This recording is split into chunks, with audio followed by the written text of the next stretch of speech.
Hello Mel, happy first birthday anak. Isa ka sa mga inaanak ko. Anyway, Ninong is nakapantulog na. I'm in bed now. So, I'm ready to sleep, but I'm doing this video greetings for you because you're special to me. Again, happy birthday Mel.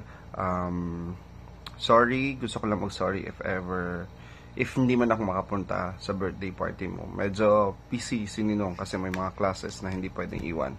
Anyway, I am so grateful and honored na isa ako sa mga ninong mo. And sana'y lumaki ka na mabuting bata, may takot sa Diyos, at maging mapagmahal sa pamilya mo, especially sa mga kapatid mo. Ikaw ang bunso ngayon, and sana sumunod ka sa mga mas nakakatanda sa'yo. And mahal na mahal ka namin.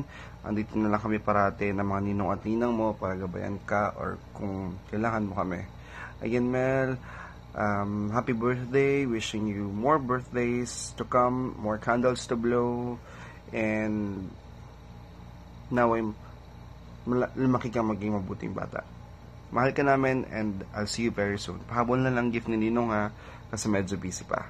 Mahal ka namin, Mel. Happy birthday to you. God bless.